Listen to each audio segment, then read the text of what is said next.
حضرت امیر محمد اکرم آوان مد ذلہ العالی دارالعرفان منارہ ضلع چکوال میں سالہ سال سے قرآن و حدیث کے اوپر خطابات کر رہے ہیں اور سلسلہ نقشبندیہ اویسیہ کے مطابق لوگوں کو ذکر الہی کی تربیت دے رہے ہیں۔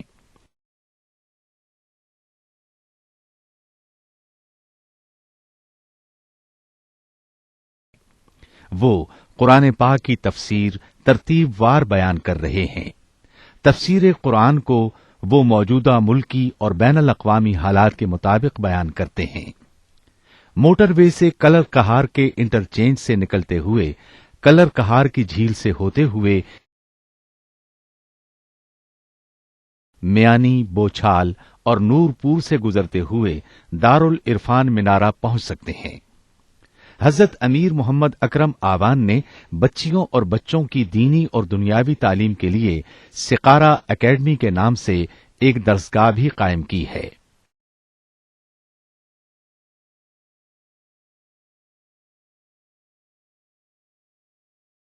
جس کا افتتاح ملک پاکستان کے صدر جنرل محمد ضیاء الحق نے اپنے دست مبارک سے کیا تھا۔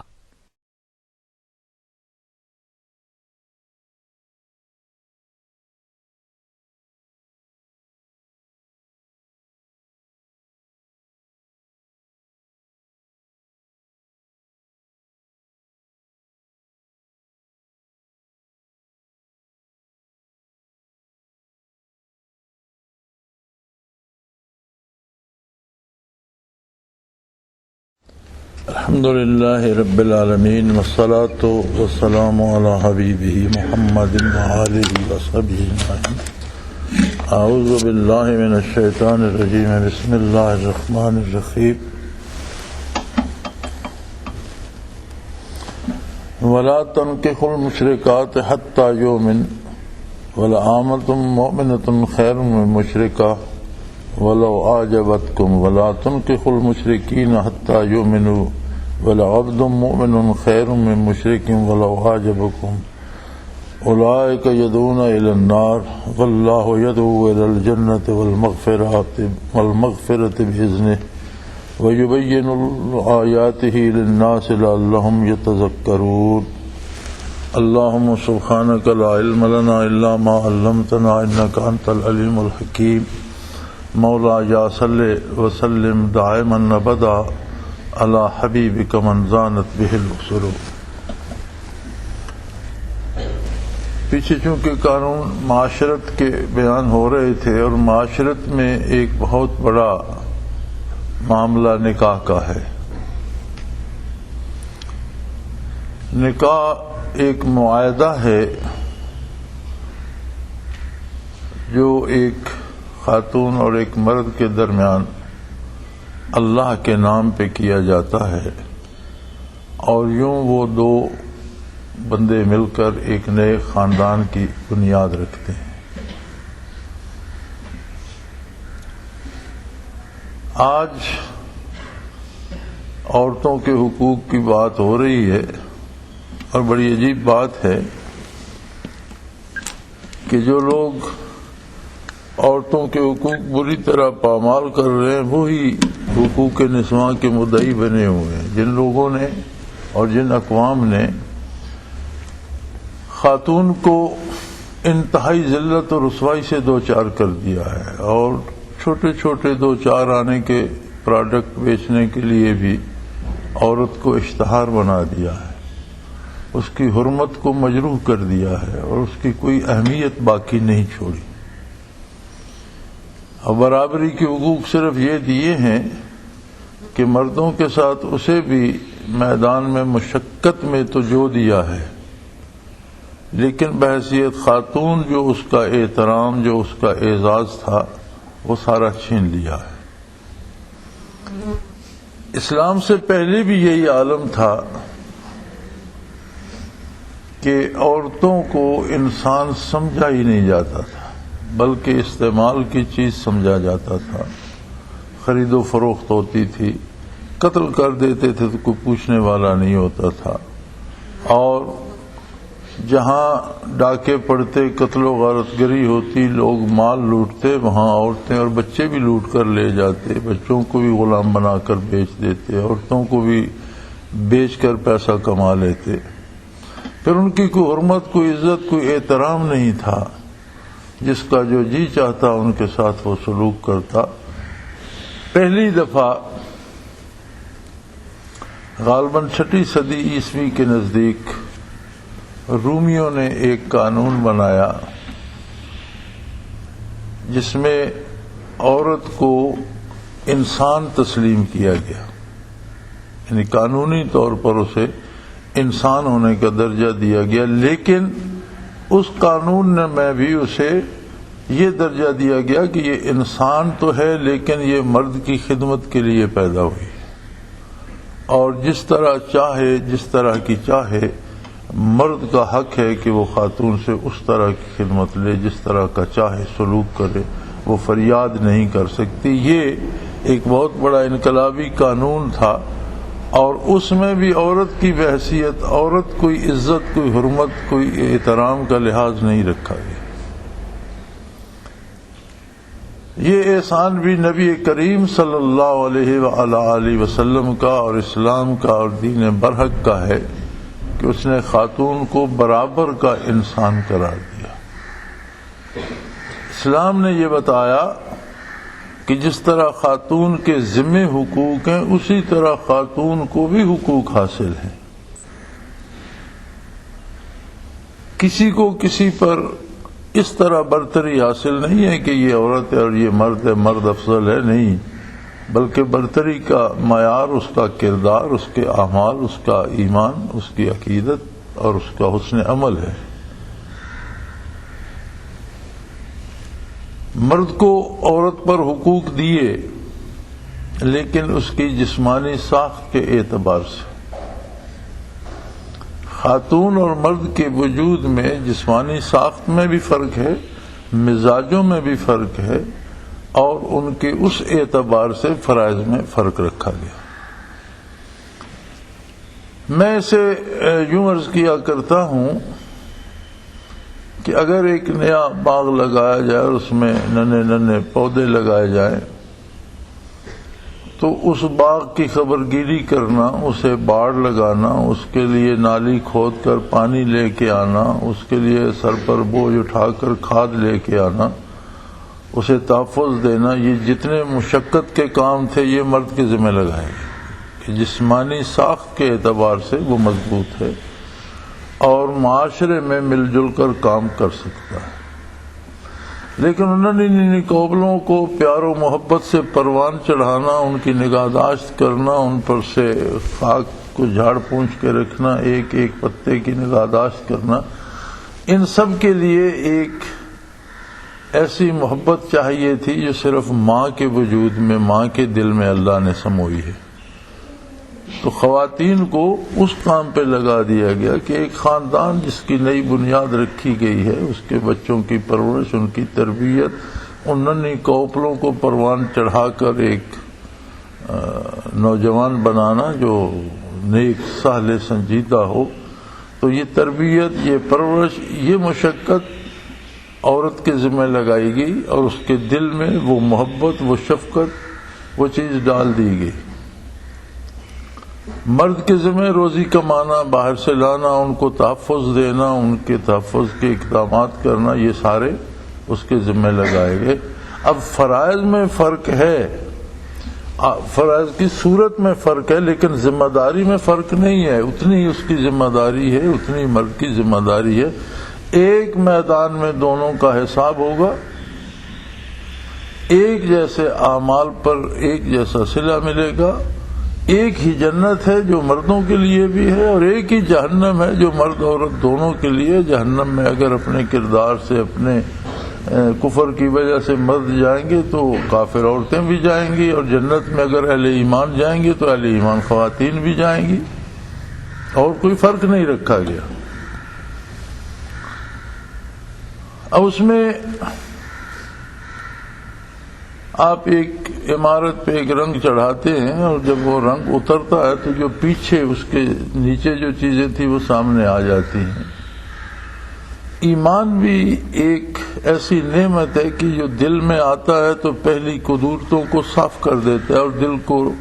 اللہ کی تجلیات سے روشن کر دیتا ہے، لیکن اگر ایمان کمزور ہوتا ہے اور رخصت ہونے لگتا ہے تو پھر وہی جہالتیں، وہی خباثتیں واپس آنا شروع ہو جاتی۔ تو جہاں جہاں ایمان کمزور ہوئے وہاں وہاں وہی عہد جہالیت کی جو جہالتیں تھیں وہ لوٹ آئیں اور خواتین کی عزت و حرمت پھر سے برباد ہونا شروع ہو گئی، اور جو معاشرے خود کو آزاد سمجھتے ہیں وہاں شاید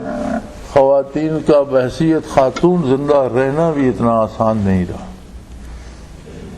ایک جانور جیسا سلوک وہاں ہوتا ہے۔ تو نکاح چونکہ ایک مقدس معاہدہ ہے جو ایک خاتون اور ایک مرد کے درمیان ہوتا ہے اور اللہ کے نام پر ہوتا ہے، اور اس لیے ہوتا ہے کہ نسل انسانی کی بقا کے لیے اسے ایک سبب بنایا گیا، تو اس کے لیے شرط عائد کی گئی کہ اس معاہدے کی شرط یہ ہے کہ ایمان ہو۔ وَلَا تَنكِحُوا الْمُشْرِكَاتِ، مسلمان مردوں کو حکم دیا گیا کہ مشرک عورتوں سے نکاح درست نہیں ہے۔ وہاں ایمان ہی جہاں نہیں ہے وہاں اللہ کے نام کا معاہدہ کیسے ہوگا؟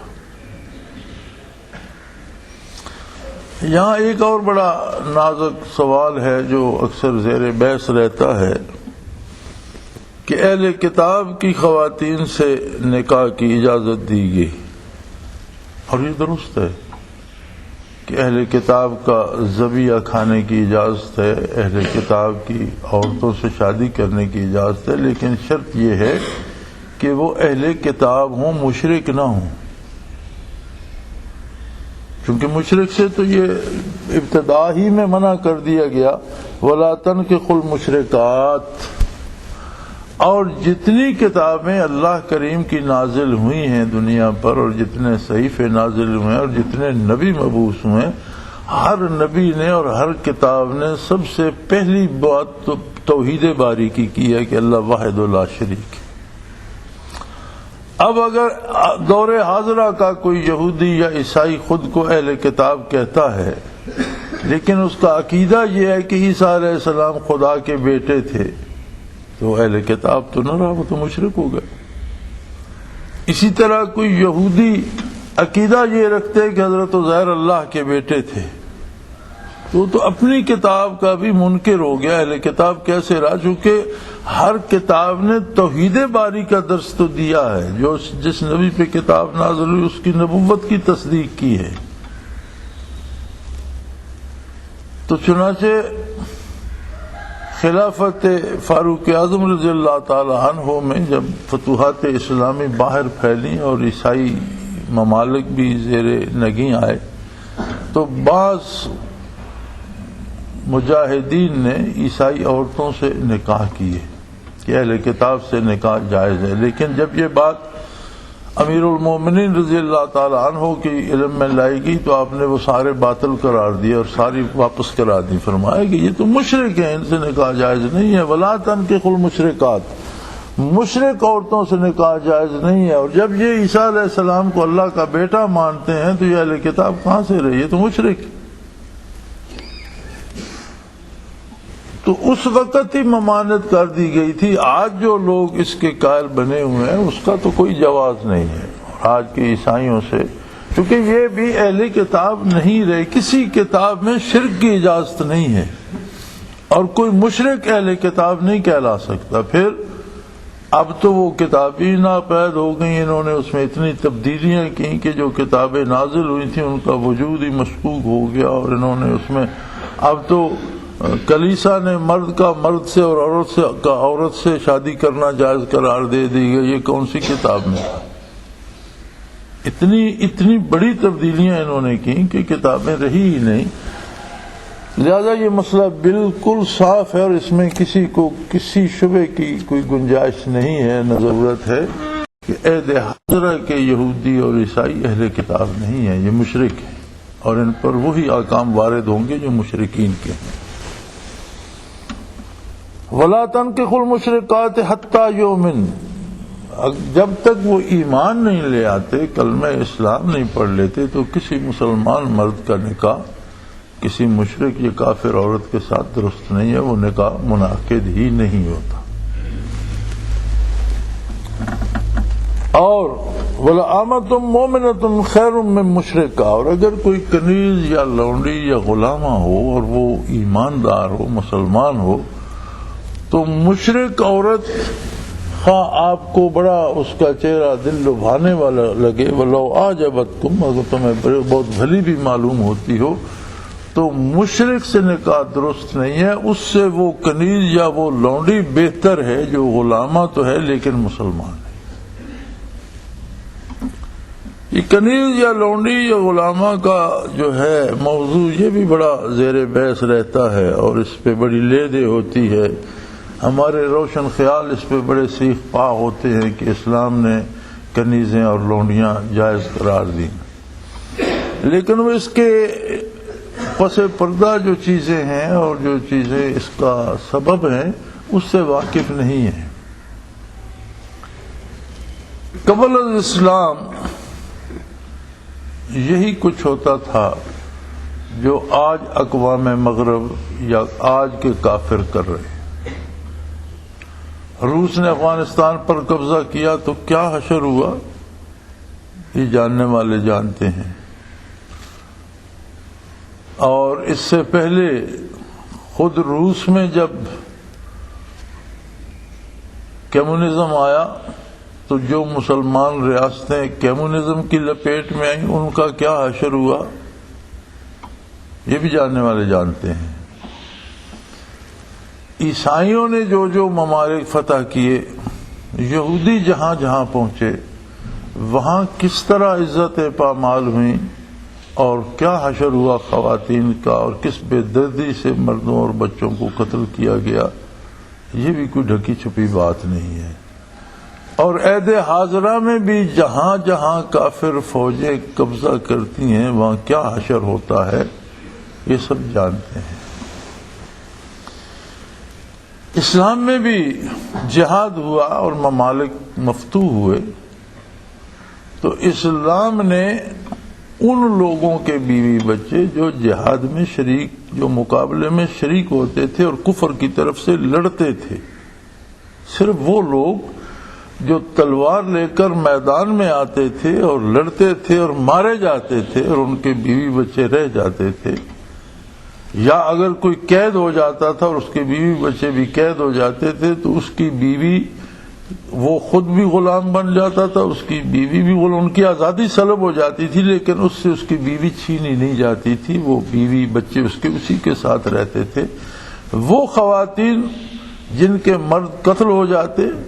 اور کوئی ان کا پرسان حال نہ رہتا، جب وہ مسلمانوں کی قید میں آتی تو ان کی آزادی سلب ہو جاتی، کنیز بن جاتی، لیکن باقاعدہ طور پر امیر لشکر ایک خاتون کسی ایک کے سپرد کرتا، جو اس کے کھانے پینے، لباس، اس کی سہولیات کا ذمہ دار ہوتا، اور اس کے لیے وہ بطور کنیز بغیر نکاح کے بھی حلال ہوتی تھی، وہ اس کا مال ہوتا تھا،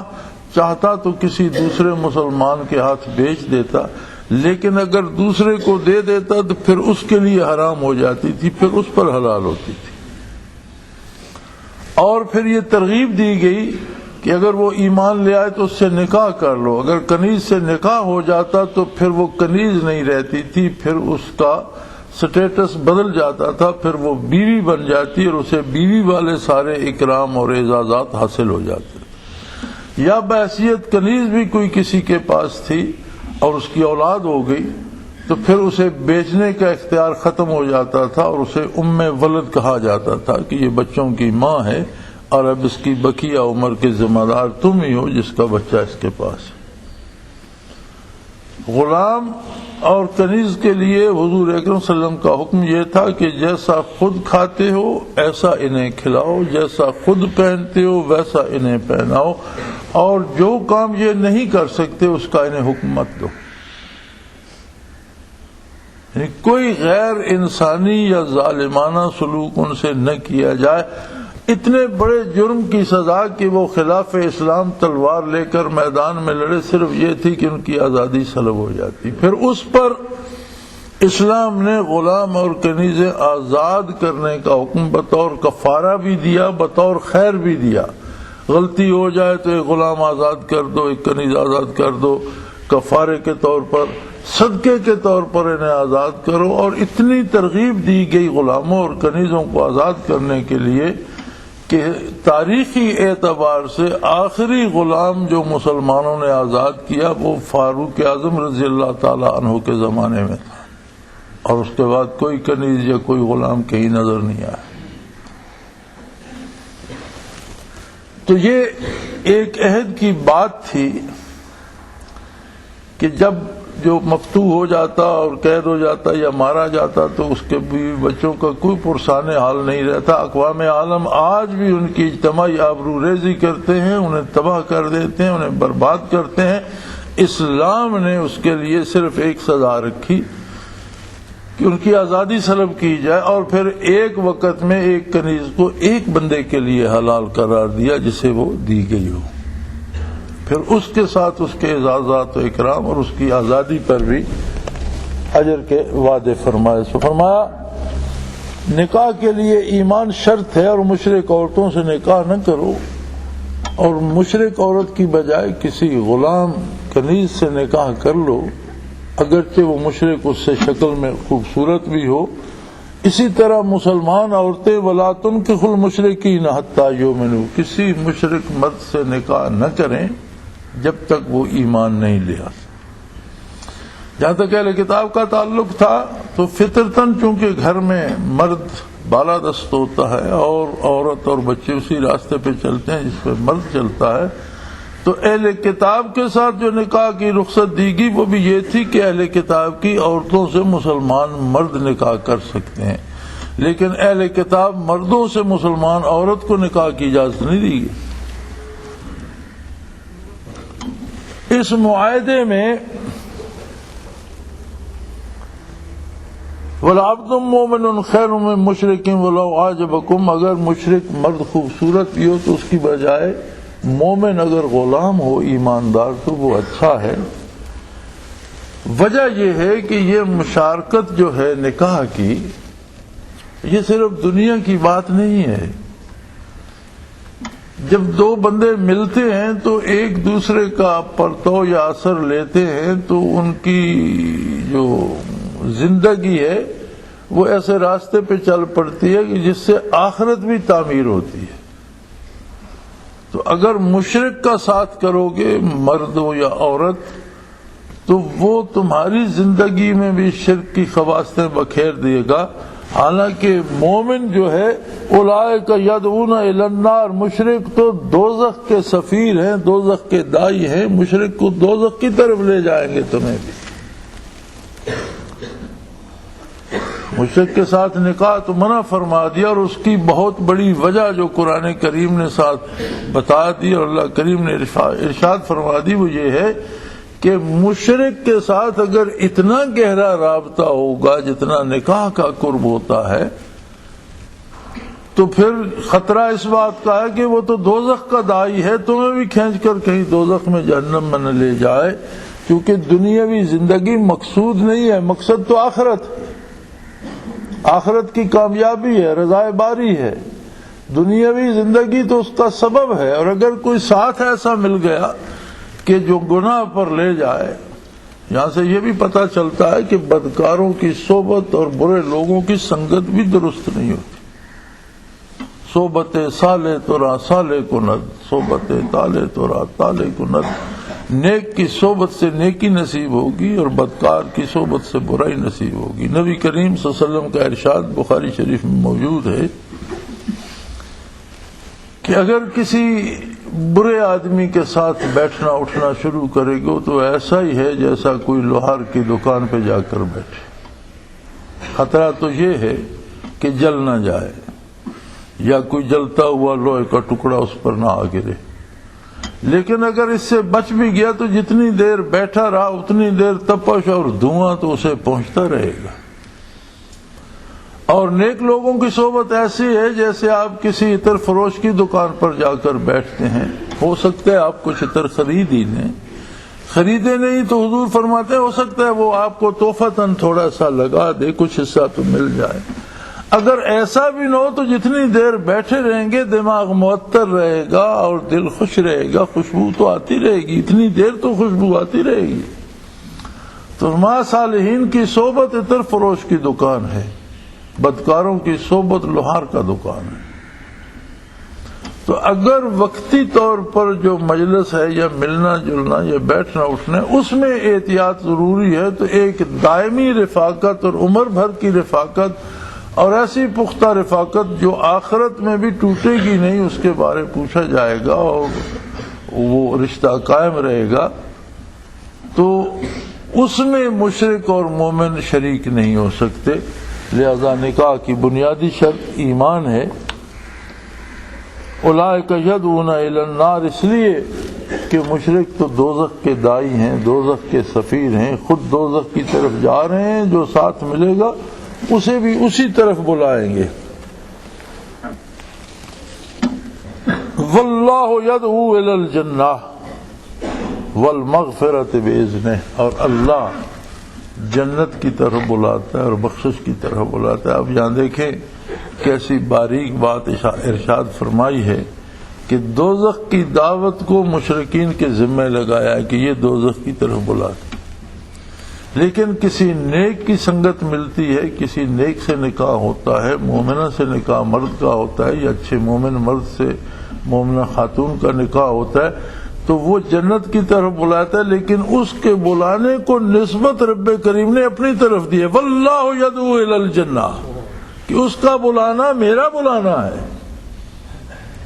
میرے بندے کا بلانا اس کی ذات کے لیے تو نہیں ہے، وہ اپنے کسی فائدے کے لیے تو نہیں بلا رہا، وہ اپنے کسی مقصد کے لیے تو نہیں بلا رہا، وہ میری رضا کے لیے میرے قرب کے لیے بلا رہا ہے۔ اس لیے اس کی دعوت ایسے ہے جیسے اللہ کریم دعوت دے رہے ہو۔ اور یہاں فرمایا واللہ یدعو الی الجنہ، اللہ تو جنت کی طرف دعوت دیتا ہے، والمغفرہ، اور بخشش کی طرف دعوت دیتا ہے اپنے حکم سے۔ بندہ مومن جب آپ کو نیکی کی، اللہ کی رضا کی، اللہ کی بخشش کی، اللہ کی جنت کی دعوت دیتے ہیں تو اس کی عظمت یہ ہے جیسے خود اللہ کریم آپ کو دعوت دے رہے ہو۔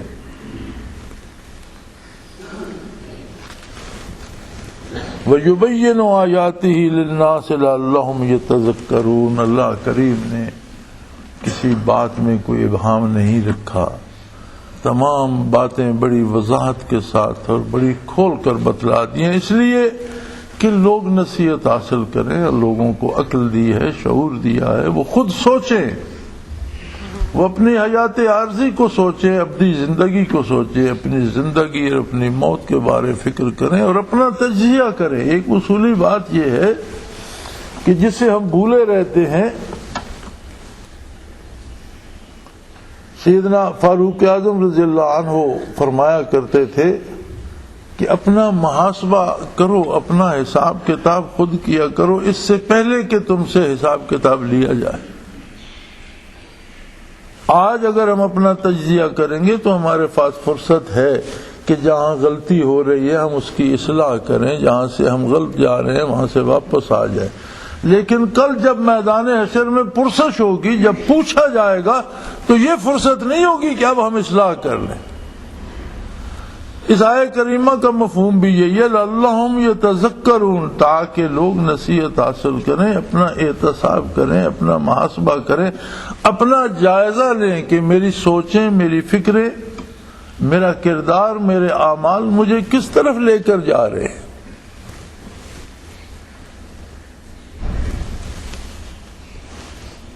کفار نے،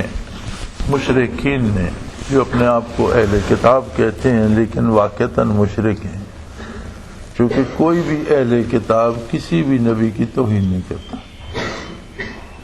ایمان لانا نہ لانا یہ ایک اور بات ہے، لیکن توہین کرنے کا تصور ہی نہیں۔ اور مسلمانوں کا تو عقیدہ یہ ہے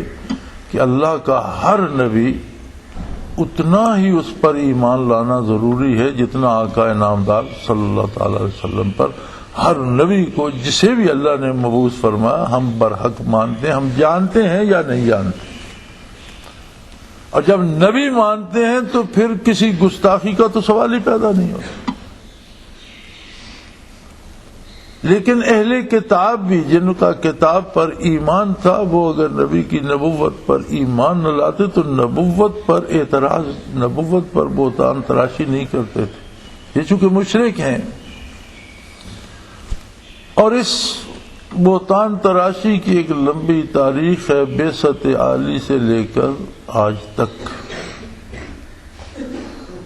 زمانے عہد رسالت میں بھی حضور کو ایذا بھی پہنچائی گئی، تکلیفیں بھی دی گئیں، بہتان تراشی بھی کی گئی، طعن و تشنیع بھی کی گئی، اور تب سے اب تک بد نصیب ترین لوگ جو ہوتے ہیں، دنیا کے سب سے بدترین جن کا نصیب ہوتا ہے، وہ اس مرض میں مبتلا ہوتے۔ اللہ کریم جنہیں رسوا کرنا چاہتا ہے، ذلیل کرنا چاہتا ہے، وہ فرمایا گیا کہ چون خدا خواہد کے پردہ کسدرد میل شندر تانے نیکاں کند۔ جب اللہ کسی کو رسوا کرنا چاہتا ہے تو اس کی زبان پر نیک لوگوں کے لیے برے الفاظ جاری ہو جاتے ہیں، طعن و تشنیع جاری ہو جاتی ہے، یہ بھی ایک عذاب کی ایک قسم ہے۔ لیکن الحمدللہ جہاں کوئی علمی بات ہوئی مسلمانوں نے علم سے جواب دیا، جہاں تلوار کی ضرورت پیش آئی مسلمانوں نے تلوار سے جواب دیا، جہاد سے جواب دیا، اور تب سے اب تک بے شمار ایسے لوگ مسلمانوں کے ہاتھوں واصل جہنم ہوتے چلے آئے۔ خود بر صغیر کی پنجاب کی تاریخ میں ایسے لوگ موجود ہیں جنہوں نے گستاخان رسول کو تیغ کیا اور اپنی جان نچھاور کر دی اور پھانسی قبول کر لی۔ آج اگر کسی مشرک نے نبی کریم صلی اللہ علیہ وسلم کی ذات پر کوئی طعن کیا ہے تو یہ کوئی نئی بات نہیں ہے، لیکن آج تک یہ ہوتا رہا کہ مسلمان اس کا جواب اگر علمی تھا تو علم سے دیتے رہے، تلوار کی ضرورت پیش آئی تلوار سے دیتے رہے، جان کی ضرورت پیش آئی جان پر کھیل کر دیتے رہے۔ اب اس صورت میں ایک نئی روش آ گئی کہ جی مشرکین نے توہین کی ہے، آپ بازار میں نکلو شور کرو، مسلمانوں کی دکانیں جلا دو، مسلمانوں کی بسیں جلا دو، مسلمانوں کو قتل کر دو۔ یہ کون سا جواب ہے؟ یہ کیا کیسی قوم ہے اور یہ کیا لیڈر ہے اور ان کی سوچ کیا ہے؟ یہ کیا چاہتے ہیں؟ ایک کافر توہین کرتا ہے آپ سے اخفا ہو جاتے ہیں، لیکن ہم اپنا جائزہ لیں کہ ہم صبح سے شام تک ہمارے کردار میں کہاں کہاں توہین رسالت کا پہلو نکلتا ہے۔ کیا حکومت ابلی کو آپ توہین نہیں سمجھتے؟ محمد الرسول اللہ صلی اللہ علیہ وسلم رحمت اللہ العالمین جیسی ہستی حکم دے اور بندہ نہ مانے، کیا یہ توہین نہیں ہے؟ ہم اپنا جائزہ لیں کہ ہم کتنی بار دن میں توہین رسالت کے مرتکب ہوتے ہیں۔ مشرکین کو بھی جرأت اس لیے ہو رہی ہے کہ خود مسلمان توہین رسالت کے مرتکب ہو رہے ہیں، پھر انہیں نبی سے کیا لینا دینا، جو جی چاہ کرو۔ کاش ہم اپنا جائزہ لیتے۔ کتنے مواقع ہماری زندگی میں آتے ہیں، یہ بیاہ شادیاں ہوتی ہیں، اگر کسی کو کہا جائے کہ سنت کے مطابق کرو اور یہ فضولیات نہ کرو تو وہ کہتا ہے بات تو ٹھیک ہے لیکن ناک کٹ جائے گی، ہماری خاندانی عزت نہیں رہے گی۔ اب جو حضور کے حکم کو ماننے کو توہین سمجھتا ہے، کیا یہ کفر نہیں ہے؟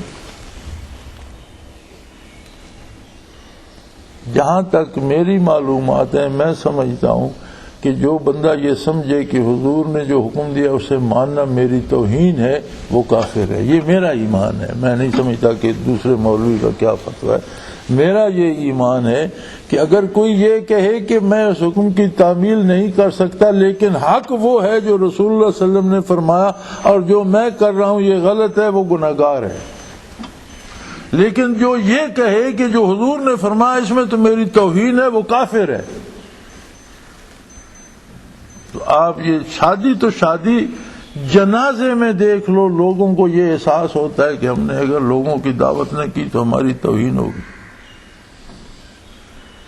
سنت کے مطابق جنازے کو دفن کرنا پسند نہیں کیا جاتا کہ اس میں تو توہین کا پہلے، ہم تو بڑے لوگ ہیں، ہمیں تو وہ رسمیں کرنی چاہیے جو بادشاہوں اور شہنشاہوں کے ساتھ ہوتی۔ تو کافر پہ اتنے سیخ پا ہونے والے مسلمان کبھی اپنی زندگی کا جائزہ بھی لیتے؟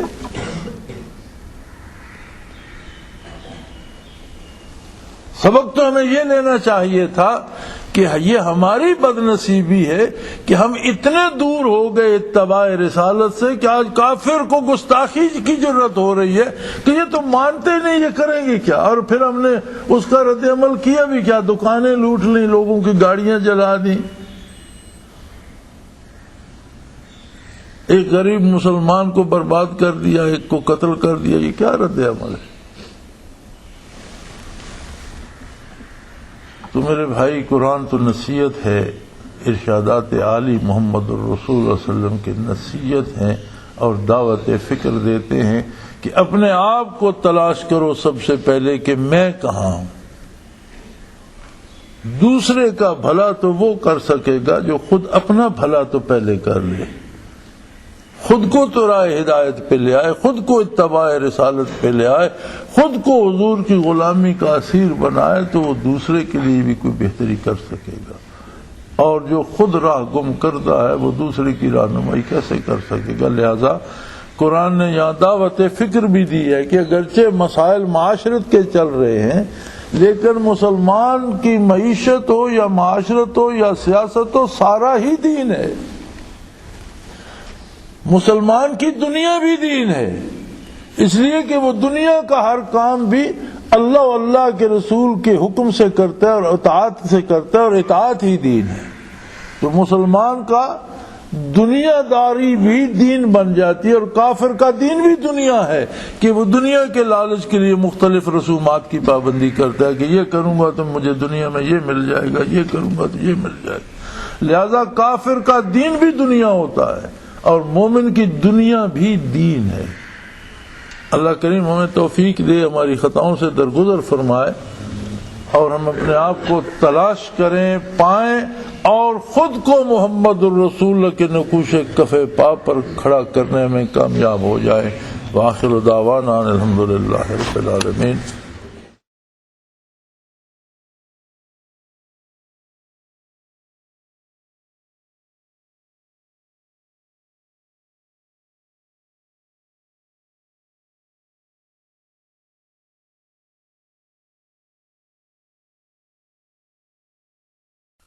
وہ تمام احباب جو اسلام کی طلب رکھتے ہیں، ان سے گزارش ہے کہ دارالعرفان منارہ ضلع چکوال میں امیر محمد اکرم آوان صاحب کے خطابات سے مستفید ہوں۔ وہ ہر جمعے کو نماز سے پہلے بیان فرماتے ہیں۔ ہر ماہ کی پہلی اتوار کو ماہانہ اجتماع ہوتا ہے جس میں آپ خصوصی خطاب فرماتے ہیں، اور پاکستان کے چاروں صوبوں سے احباب اس اجتماع میں شرکت کرتے ہیں۔ اس کے علاوہ یہاں سال میں 2 مرکزی اجتماعات بھی ہوتے ہیں، ایک رمضان المبارک میں اعتکاف کا اجتماع، اور دوسرا جولائی اور اگست میں 40 دن کا اجتماع ہوتا ہے جس میں روحانی تربیت کی جاتی ہے۔